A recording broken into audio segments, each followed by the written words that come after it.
you wrote in the Wall Street Journal op-ed on Tuesday. And here's part of how it went.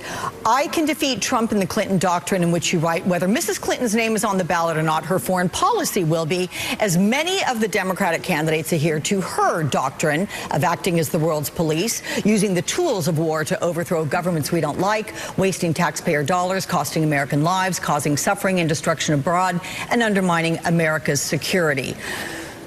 There are those who would suggest, look, the Russians don't want the United States to be America's police as well. So when, the Americans to be the world police. So what is your message to Democratic voters who may see this, may be listening to you right now, and feel that it mirrors President Trump's isolationist foreign policy views?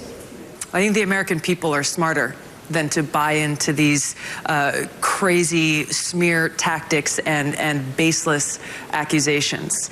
The American people understand that it is in our best interests and in the interests of other countries in the world to stop this destructive policy of being the world's police.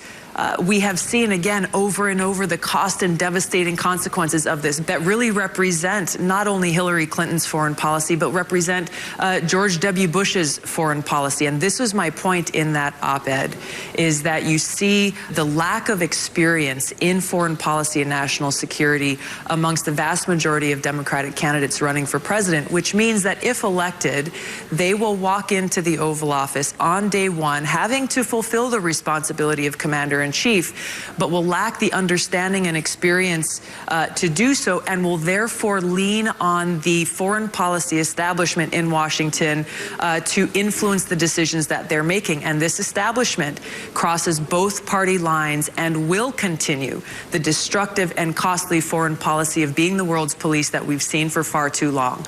I won't. I'm ready to walk in on day one and fulfill that responsibility as commander-in-chief, bringing that experience in foreign policy and national security.